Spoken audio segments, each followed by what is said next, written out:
This is Daniel, your Game Master and Master of Ceremony. This is Tori, and I play Dooley. This is Sorcerer, and I play Ty. This is Becca, and I play Mirgrat. And this is Odyssey, a Babylon 5 story. Welcome aboard.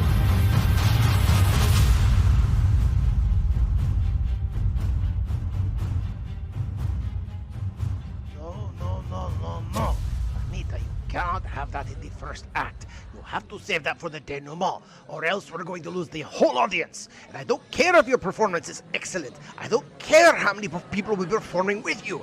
If we get the denouement wrong, we're going to lose the whole story, and then people will have to get their own pornography. What am I going to do with you? Go, get back to the script reading, and I will get back to you. You see who's here? You see who's here. This is why I'm sitting in this bar, because I have to tell the story to somebody, and you people already know this. So, you go. Everybody go. Everybody, places. Go study. I have stories to tell. Yes, good. You come back to Padini. So, where were we?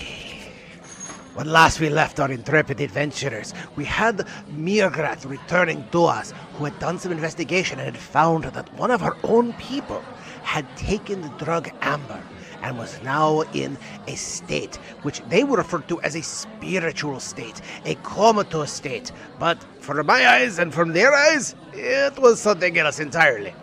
So that she went to prepare in case this crazy person was going to do crazy things in her room, as she kept them there to get information.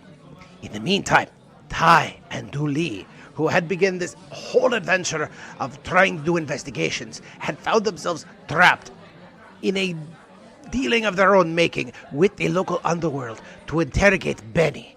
They had done so and had gotten information that didn't quite go as planned. And when they gave that information back to the underworld, namely Joey, who was probably one of the major drug influences in this area, it did not go well. And they found themselves threatened, intimidated, menaced, if you will. I need a thesaurus. Craig, give me a thesaurus. I need more synonyms. But this is where we left them, with them staring down death and staring down horrible torture for the information that they gave Joey. Isn't that right, Dooley? I was just walking down the corridor. How did these things happen?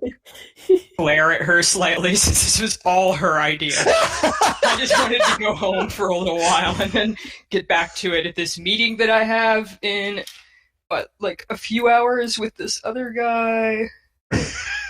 I admit this has gone out of control that I can imagine myself, so there's that. I had this all figured out, but nope. So yeah, but basically what it's coming down to is you told him, Benny told you guys, this is where the drugs were dropped off. He talked to the guy behind the door who recognized it. They at least have some sort of trust factor, who said that it wasn't Benny who dropped it off, but it was a couple of their associates who did. And that Benny was also supposed to be doing some other kind of double dealing or something like that.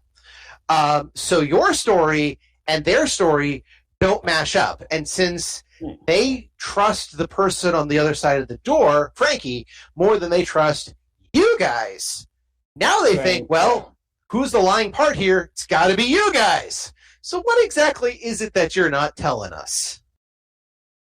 And that's where the intimidation comes in. So, yeah. You guys have just been told how you will be tortured if you don't start coughing up the information. I just work for these people. I don't really know what's going on. So, as the guy mentioned, I've been here before. And when there was the altercation with Benny, I saw someone pick up the shipment, and I followed them here. That's all I know. And that's all you did? You just followed it, came here, you saw where it came in here, right? Yeah. Well, then I came in here and asked to buy some drugs, but, that was different. All right. You're not bluffing, so in this case, you don't have to do a bluff check. So you're just like, okay. No, I am absolutely not bluffing. I'm telling him 100% the truth. He looks over and goes, all right. you, I believe. He looks over at Ty. You are a pain in my ass. Not the first And person to tell me that. so here's what's going to happen. Since you did not come straight with us, you did not deal with Benny the way that we alluded to. The job's not finished. If you want to finish it for us, fine. But since the job's not finished, we ain't paying the full price. So he kind of pulls a credit sheet out of his jacket. He kind of does almost like a magic trick. He pulls a credit sheet and he flicks it at Ty, and he says, "That's for the two of you. You figure it out. We're done here." And he actually looks at both of you and goes, "And I mean, done here." Okay. Pleasure doing business with you. I, like, take the credit chip and, like, immediately start trying to get Dooley to just walk away. Yeah. Oh, By yeah, the way, you do know what he means by done here, right? We Try not to don't think about need to ever mention again. Sorry, what would you say? Dooley? We don't ever need to mention it to anyone again. No, don't need to mention it to everyone again. And you may want to stay out of steerage for a while. I never wanted to come here anyway. It's like, okay, that's fine, no problem. So you guys, yeah, I'm assuming that Ty kind of grabs Dooley's arm and like, we're out of here now. Yes, that's exactly what happens. Dooley, are you resisting at all, or? Oh, not at all. Not. I mean, even though I lived in Brown Sector and Babylon 5, I really don't know much about, the criminal underground, and this is a little bit over my head. Yes. Oh, absolutely. Trust me, it's over my head. I was not expecting to go any of this direction at all. I thought it'd be an interesting twist of the knife situation. Like, oh shit, now what? Okay, well, let's run with that. For the record, as much as I am really good at improv, none of this game has gone the direction that I thought it was going to go. None of it. Well, maybe next time I won't write an 8-page backstory for you to use. That's okay. I'm still trying to keep with that. That's so far pretty good, so no worries. Yeah. I wrote no backstory, so I don't think it matters that much either way. Actually, technically, you wrote Has more. a kid. You wrote more in your questionnaire than Becca did. I like questionnaires. It's a thing I like. I don't know why. That's fine. It's all good. So, but this again, no problem with this. This is me just kind of improvising, going off the cuff, going, okay, now what? So, here's where we get back to closer to the plot. This is what's going on with the other stuff is still part of the plot. Trust me, I have that written in. But now we get the other half of it. So as you guys are making your way out of steerage, lo and behold, here comes Mirgrat. Oh, dear. Mirgrat, you find a rather disheveled and confused pair coming rather briskly out of the back steerage area. Greetings, friends Ty and Dooley! I can see you have been on a grand adventure. You could say that, yes. I could pay you back for that bail if you want. You just made some money. By the way, you didn't actually check how much money was on that shit. She doesn't know at all. She's just assuming there's money on it. Yeah, neither one of us really know what's there, so. Yeah, so. You should keep it for walking around expenses. Also, I did not pay any money in order to bail you out. I used personal leverage. Oh, Let's good. see. Ty, we need a drink. Yes, let's go. We're gonna go to the bar. We're gonna drag Mirgrat with us. Let's go, Mirgrat. We're getting a drink. Now. Lots of it. I'm inebriated. I do have a small favor to ask. Okay. And I am certain you shall want to drink after this is completed as well. Yeah, you guys just got out of one small favor. Now you're into another small favor. Thankfully, this one was someone you know. What if we drink first and then go do it? It's been a very interesting and stressful afternoon. You will need your wits about it. We are transporting a drug-addled pak'ma'ra. A what? You just hire some porters. Unprecedented situation. Can you just bribe some porters to do this? That seems exceedingly dangerous, both for the porters and for our mission integrity. Oh, dear. Okay, when this is done, I am getting so drunk.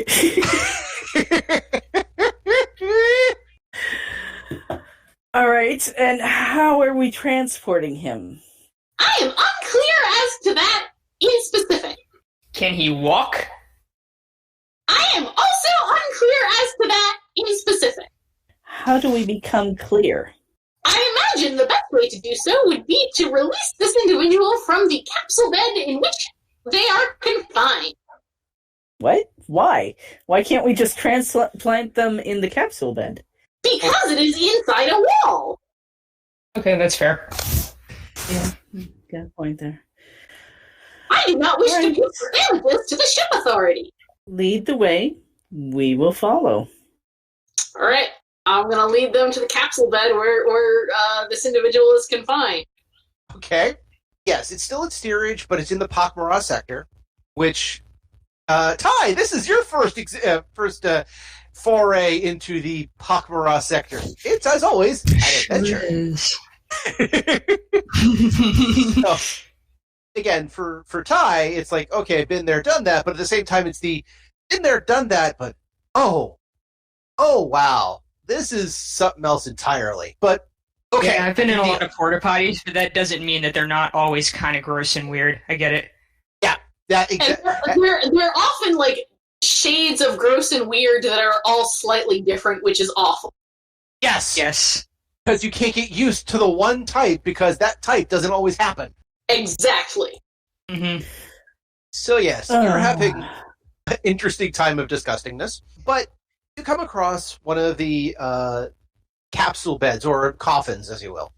And when you get there, the capsule bed has been slightly defaced with a very simple marking in pak'ma'ra'ese, which I'm assuming neither do Lee nor Ty know how to read. No. I'm not sure. Is that fluency? Is that what I'm looking at? Well, fluency would be speaking, so I'm not sure how they do read write, but that's okay. Okay. Do you have any fluency of pak'ma'ra? No. Okay, then moot point either way. Okay, cool. Yeah. So yes, bunch of weird scribblings. To Mirgrat, on the other hand, it actually looks like warning. I think the exact translation is warning: spiritual journey in progress. Please be advised, seeker may bring back ghost forms. Ghost forms is, of course, a rough translation, or, ghost forms, spirit energy, something to that effect. So our friend here is on a long, strange trip.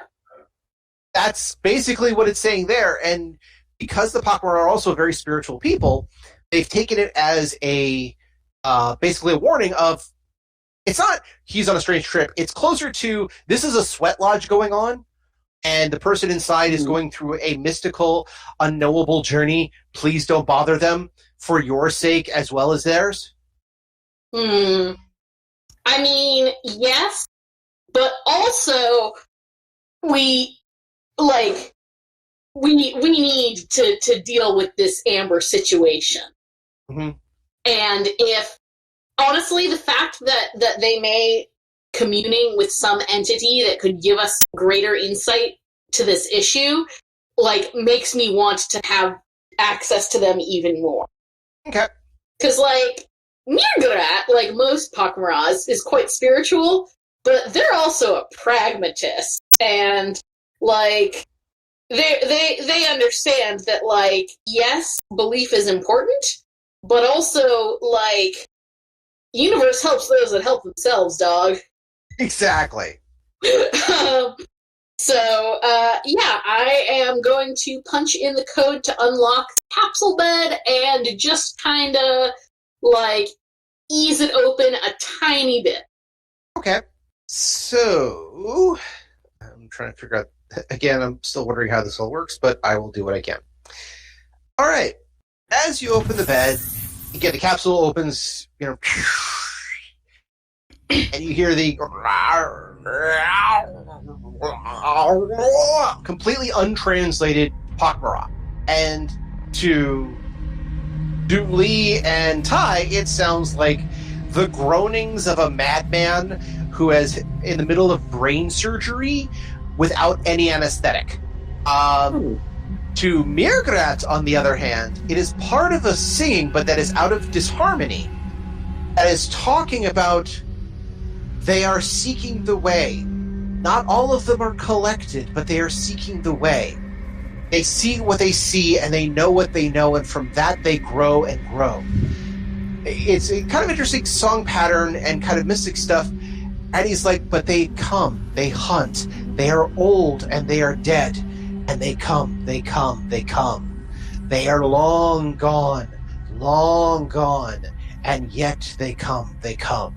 There's a bit of a pak'ma'ra, a bit of a nursery rhyme flair to it, but it's a rhyme and that doesn't quite translate as a nursery rhyme. All the stuff we've gotten about pak'ma'ra singing is not unlike Gregorian chant.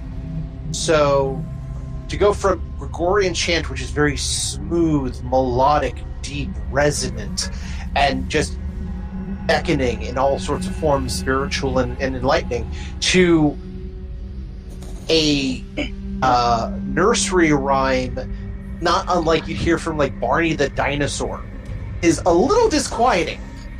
However, he seems to be looking at nothing. He's just kind of bouncing his head around on the mat. His hands and feet just kind of like bounce around a little bit. And he's not even paying attention, and they're not even paying attention to you.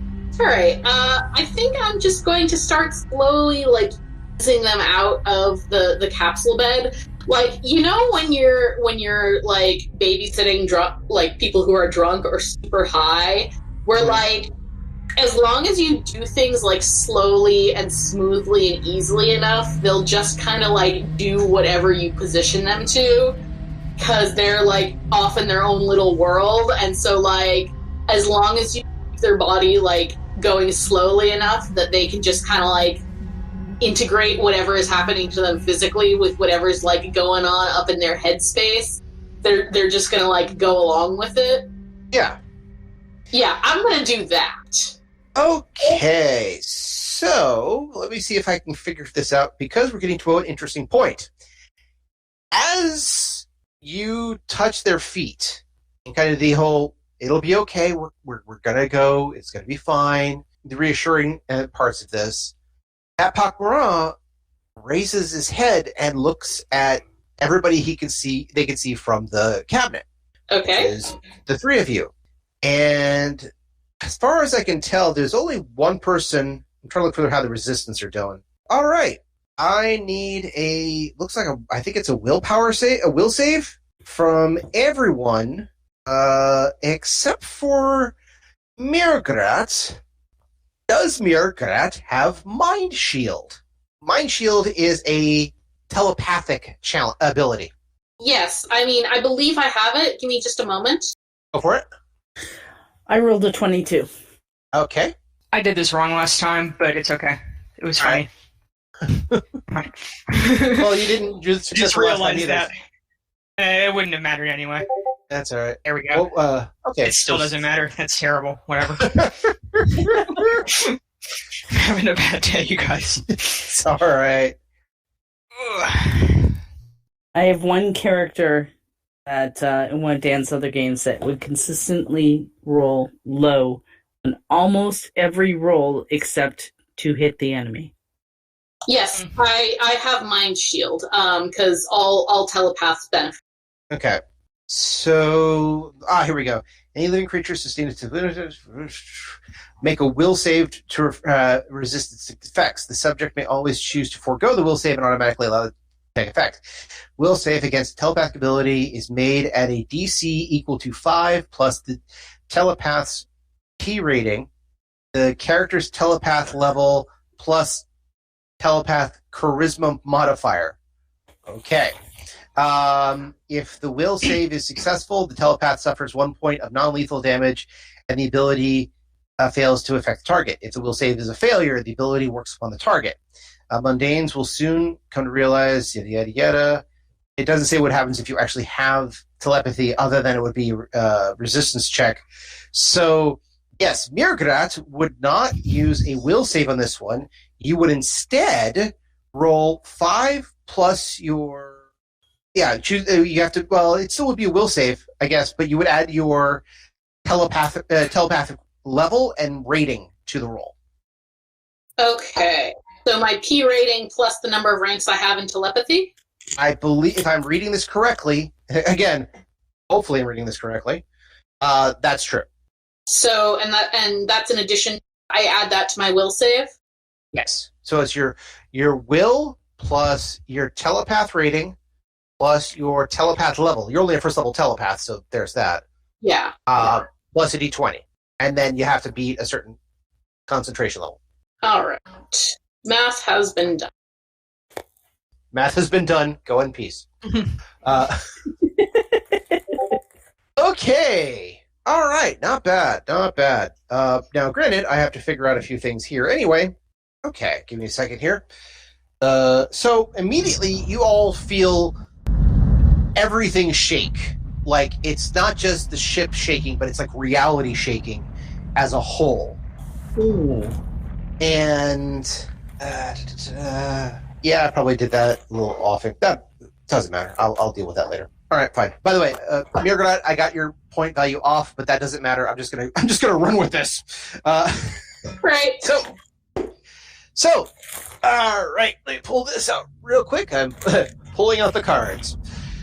So basically, the whole reality just seems to shake on its own. Everything seems to just gather up, and you know that interesting effect where somebody shakes the camera a little bit and everything just seems a little bit off and vibratory the whole time? Yeah, feels like that is happening to the reality itself. Now, for Ty, reality takes a turn. But we'll get to you in a second. Everybody else did 22 and 23. So, let's see here. Oh, boy. Okay, and... All right. It's never a good thing. Yeah, unfortunately, people who watch Quantum Leap and play my games are fearing every time I say, "Oh boy." So, for Mirgrat and Duali, once everything stops shaking a little bit, you find that the guy. Okay, for Mirgrat, the pak'ma'ra that you're investigating, he is glowing. He is glowing just radiantly with telepathic power and something close to spiritual energy, for lack of a better term. His aura is very strong.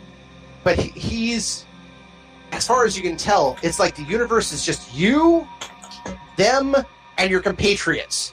I'm like, that's it. Every other inhabitant of this vessel has suddenly disappeared. For Duali, it's very similar. There's a sense of isolation. There's a sense of... What's the word I'm looking for? Not necessarily of loneliness or complete isolation as in away from everything else, but it's more like the corridors have gone empty. Everything hums, everything runs, but it's almost like you, Mirgrat, and Tomasi, which is the person in front of you, are all that's here in this ship. For Ty.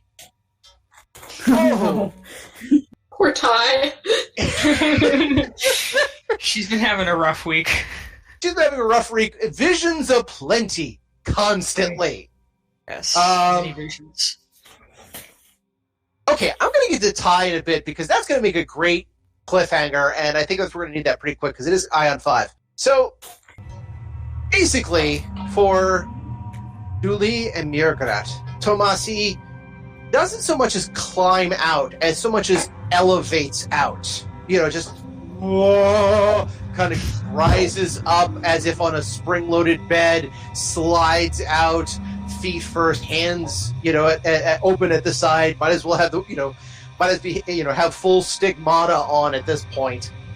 And it says, he just looks at both of you and says, do you see? They're coming home again. They're almost here. Fragments of others are here. They're trying to come home again. Don't you see? Who? Meanwhile, Margaret is light as a feather, stiff as a board. Sorry. I'm sorry, what?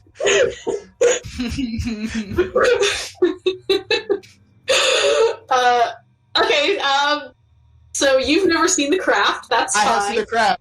I understand what light as feather, stiff as a board is, but I couldn't quite hear the first part of your sentence, so my brain actually went, are you chanting that, or are you, like, thinking this is what's going on right now? I was just joking that Margaret's chanting that while Thomas is doing their prophecy.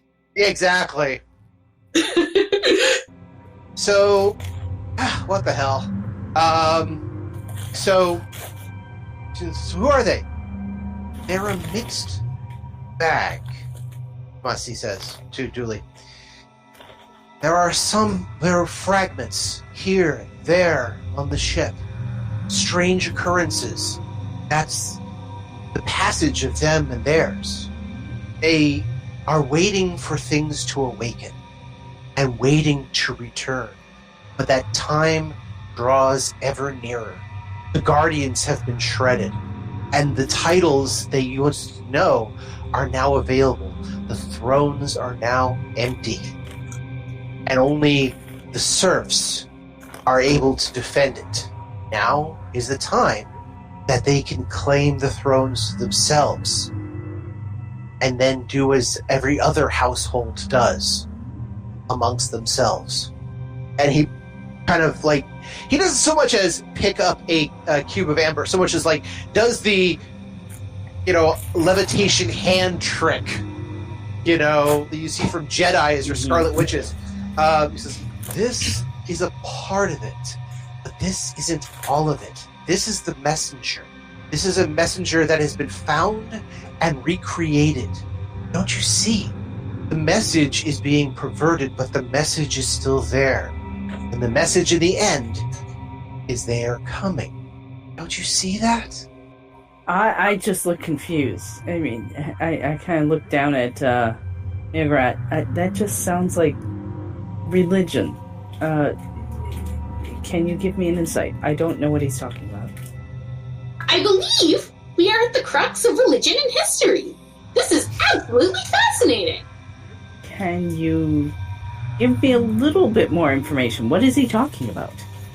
How familiar are you with the divine mysteries of the pak'ma'ra faith? Not very. I suggest we continue this conversation after our subject has been secured. Okay, we can do that. So, does he look like he's about to go anywhere? I mean, does it look like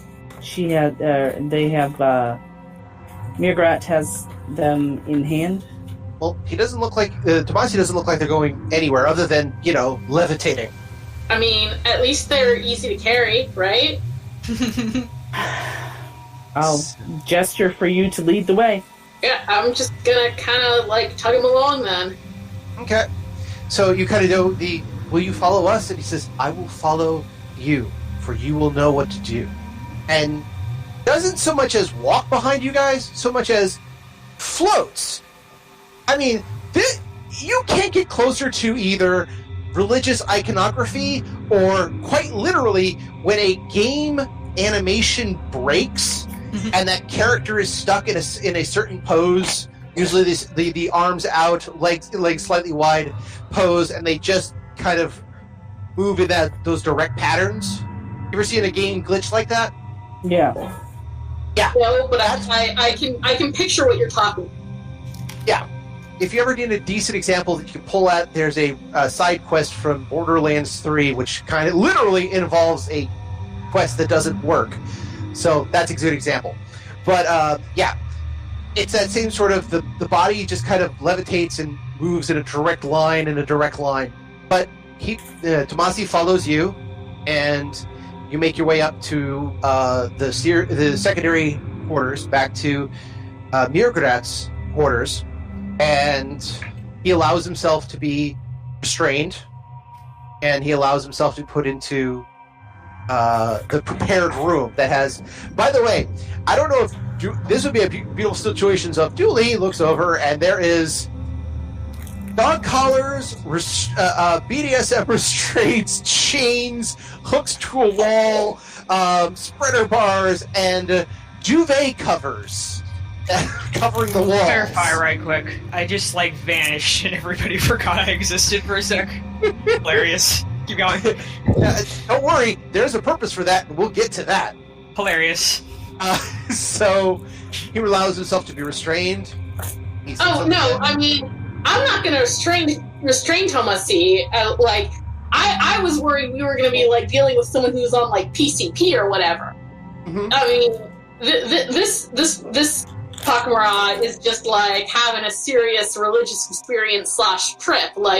I'm just gonna kind of shuffle some of the dog collars under the bed and lead Tomas over to the bedroom area and then close and lock the doors from the outside for the time being. Okay, so because they're not actually dangerous right now. So Tomasi kind of bows and does the usual, puts his hands together and bows out of respect. And he says, I understand what you're doing. Keep looking for the core of these. There is the last of their line, long gone, who is responsible for this. They have information that will lead you to where this comes from.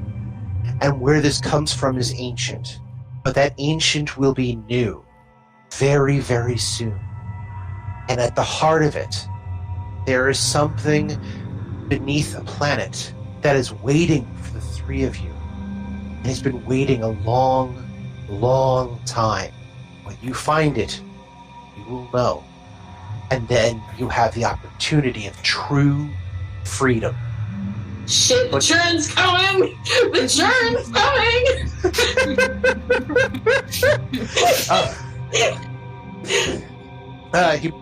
Tomasi puts the cube down on the table. I've told you all I can. And very, very soon I must leave. I grant each of you one request of me. That is all I can offer. Oh. Is he pak'ma'ra Jesus now? Oh, trust me, it's gonna get weird in a second. Right. I'm sorry. Weirder. It's gonna get weirder. Yeah, let's keep that. Julie doesn't really believe that he can do anything for her. What sort of request? He just says, he asks what's request. He just ask me anything, and if it is within my power, I will respond and grant. I kind of look side over at Julie is this for real? Yeah, I'm beginning to wonder if maybe I got some of the drugs in my hands or something. And I'm sorry, I look over at Mirgrat and with this, look of, is this for real? I'm just gonna kind of give the little go ahead hand motion, yeah, what? Ask your favor. The only thing I want right now is to know who is responsible for the poison amber so that I can help my people. So he says, I have answered that question. I will remind you. Find the last of their kind. They can answer that question for you. How do I find the last of their kind? He just smiles, or the pak'ma'ra equivalent of smiling. It's a little weird. And he says, follow the path you are on. You're closer than you know. And when the change happens, you'll be even closer. He then kind of as if their attention just rolls right off you. Looks right at Mirgrat. Mirgrat? I think we lost her again. No, I'm sorry, I'm just thinking. Okay. So I'm gonna address Tomasi in Puck, just because I feel like that sounds more reasonable. And I am going to ask if there is any way... Okay. If there is a way to counter the effects of this amber, I would like to know how, and how I can synthesize. He nods, and he says, I cannot answer that question, for that is beyond my ken. But I can tell you, there is no antidote known to pak'ma'ra, or human, or rikari, or drazi, or narn, or mimbari. Okay, but what about the ones who created it? To them, there is no antidote. It is simply a message. It is simply a diversion. And they are comfortable with that. However, the ones who truly created it for a purpose. And that purpose requires no antidote. It only requires understanding. Oh, this is some first ones bullshit. He just kind of bows his head. I have told all I can. And now I must leave. I take my leave of you. He kind of bows and says, may the universe guide you to where you will, for it is looking, and looking well. And in a puff of light, a explosion of shine, suddenly Tomasi vanishes. Oh. Well, shit, what am I going to do with all these fuzzy handcuffs?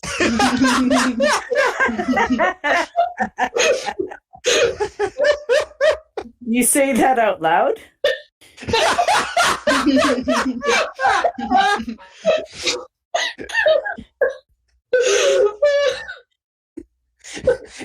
Now, unfortunately, I don't know what the pak'ma'ra translation of the phrase, oh shit. I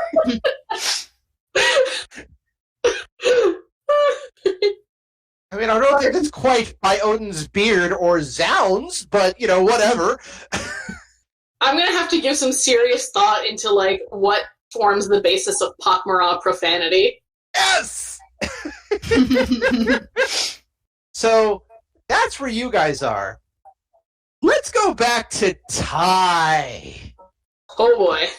Oh boy is right. So, you basically, when Tomasi lifts his head, you're just like, oh, what's in my head? Suddenly, everything shakes, and everything's quiet. And then you kind of look around, you're like, what's going on? Nobody's there. Every hallway's empty. Everything is gone. It's as if, again, someone struck the sets, emptied it out, everyone went to lunch for the entire ship. What do you do? I'm obviously confused, so I guess I just start wandering around. You might find someone. Something might happen. What else am I going to do? You wander around, and you make steerage is empty, completely empty. So you make your way up to the main corridor, which is, again, where most of the shops are, the main train area, things like that. But once you get out of steerage, you start hearing a buzzing noise, kind of a far-off buzzing. When you get to the top of the staircase to get to the main train area, which is also part again of the main mall, you understand the buzzing. It is the whole chamber is filled with these huge insects, buzzing everywhere. Flies, crawdad, illuminated blue-hued things are everywhere. And it's just, again, swarms and swarms of these things. People also are there, but they don't seem to be paying attention to these things all over the place. A couple of them are sitting there drinking coffee or having a meal, almost in slow motion, of them just, greeting each other, hi, reading a paper, or drinking something. And every so often, one of their heads would explode, just pop like an overripe melon. And when that happens, more of these insects just come buzzing out, buzzing through. And then slowly, one of the larger insects settles on the next stump, curls itself into a ball, and replaces the head with an exact duplicate.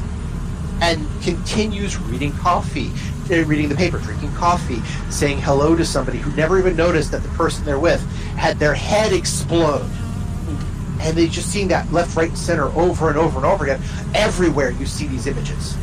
Well, I am horrified. and just stand at the top of the stairs watching this. Should I do this to you?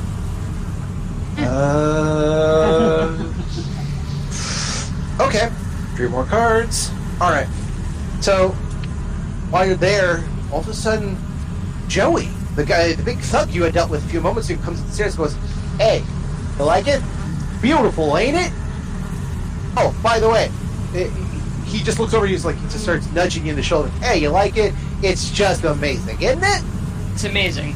Ah, good. By the way, got something for you. Thank you for your help here. Everything's been taken care of. He again goes into his jacket, pulls out another card that, in this case, again, he puts into your shirt pocket, and it immediately it starts buzzing.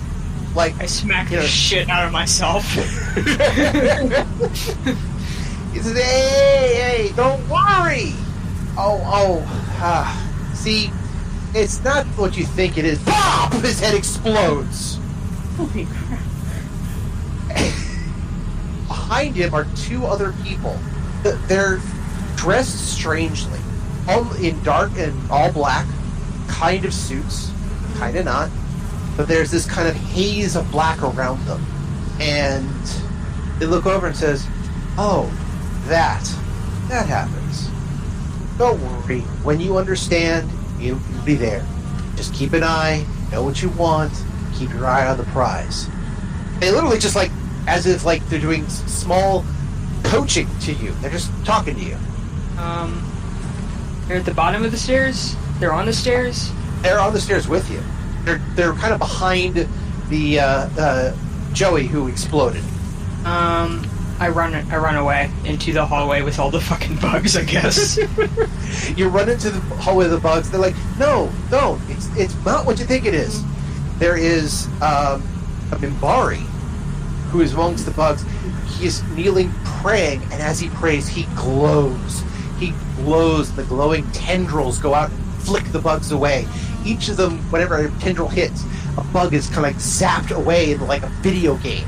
Just you expect to see the word 100 pop up above each little bug that goes away, like points in a video game. They sit there praying, and on the other side of them are a pair of humans who are looking around in confusion, but the bugs don't seem to bother them at all. I keep going. Screw it. Okay. Running away seems like the best option now. Well, Looking for a place with no more bugs, like a side room or hallway or something. Okay. So you're running for the bugs, and like I said, these are giant Titanic bugs, and some of them are replacing heads, things like that. The people you've seen so far haven't been affected by them. There haven't been a pop. They also are working in regular motion. Everybody else is in kind of in slow motion. And you finally found a room, and when you open it, again, there's no bugs. You kind of close yourself in. The room itself, you're fairly certain, is a kitchen to one of the restaurants here that you just kind of you're expected to find a freezer or something like that to put yourself into. But you open the door for the kitchen, you come around, and when you come around, you're not on the ship anymore. You're actually in a truck, like a truck bed, or I should say a ship bed, because it's like a transport vessel. But you know it well. It's not one of your transports, but it's a style that you're familiar with. And in the back of this cabin, storage area is pretty much where you are, there is a person, looks human, flipping through the book. And it's the book. You know exactly which one I'm talking about. Yes. And he seems nonchalant, kind of flipping through, mutters a few things to himself. He looks up. "Oh, well, we weren't expecting you, but welcome. Come. Pull up a... He looks over. Pull up a... no, and maybe... No. Pull up a box." Just kind of shrug and go sit on the box. Now that there's no more bugs, I'm feeling moderately calmer. This is really weird, but there's no more giant bugs or exploding heads. So it's like an upgrade from previously. He nods and he says, "That'll happen, but are you worried about the bugs?" Are you not worried about the bugs? He shakes his head. No. I know exactly what's going on with them. And I have those who are keeping watch on me, and they're keeping the bugs at bay. Who are you? He looks over and says, Adam O'Neill. Okay. Hold on a second, I think I got the name wrong here. Open up page system with my notes on it. We'll run with the name for the moment until I find out differently. But Adam just sort of nods and says, well, please, have a sit. Don't worry, as long as you're here, they can't touch you, and it's perfectly fine. I don't really believe him, but I sit down anyway, because what else am I going to do? Looks over and says, so, don't worry. They've seen you. They think you're fine. It's going to be okay. Where did you get that book? He kind of lifts it up and says, oh, by the way, my mistake. The person's name is Alan Gibbons. I had the wrong one. Sorry. Oh, yeah. Okay. Yeah. So I recognize this name then. Yeah. Yes. It's come up before. And says, yeah, well, I've had it. Well, it's been delivered to me through a number of things, but I've had it for many, many years. Whether I've had it or not is another question. But yeah, the book has been something I've been asked to guard for a while. It seems like a good idea, especially for them. What's it about? He looks over. It's memories. Something people don't like to talk about is when you open a book, you're not looking at a story. You're not looking at an idea. You're looking at someone's memories that they have decided to put down on page to keep those memories stable. And when you take that idea and turn it on its head, you have a way of storing memories long past their due date. Every memory has a due date. They expire after a while, no longer valid, can't be found, 404, unresolved. But these memories, in the right way, in the right place, can actually develop. And that's what this is. It's memories. Good old-fashioned memories. And what's the greatest thing about a memory? A memory takes you back. So what happens when you have a memory that isn't yours? It's someone else's. And you can go back to where they were. He actually kind of turns around. Would you like to read? I don't think I can read it. I've tried before, and I just drift off. He says, I understand. But that's why you were marked. You should have their memories now. And that means they're going to keep an eye on you. What do they want? What does any being want? They want to go home. Find a place to call their own again. Why do they want me for that? Because you opened the book. You have their memories now. That caught enough of their attention. And he points at your hand. One of the memories liked you. You've been around, I guess. Seen things, done things. And now you've been from world to world. You know what to look for. And when the time is right, you'll look for them. It was an accident. I think they picked the wrong person. He kind of closes the book. The greatest thing about memories is memories are older than we are. And memories from the future can tell us memories from the past. And those memories say that there are no accidents, but there are stories. You just found yourself in the middle of one. Enjoy it. So few people do. But I think it's time that you took a nap. You've had a long day. He reaches up. You can either do a will save, or you can just accept what's about to happen. I mean, he's not wrong. I just kind of shrug and accept it. Okay. So... I do need a nap. I actually am very tired now that you mention it, sir. Just no worries. And he wrists up his hand, and when he does so, he's still there. He's still him. But now that large creature with a claw for a hand and trumpets on the other and a spherical head that towers over a triangular body looks down and just says, sleep. We're almost home. Sleep. We're almost home. Sleep. We're almost home. Sleep. We're almost home. And you are out like a light. By the way, at this point is when the camera would pan back to find Ty curled up, lying in the coffin where Tomasi was. Actually, I should say was in the sense that Tomasi's body is still there, not breathing. Yes, that's where we're going to end for this evening. Oh boy! All right.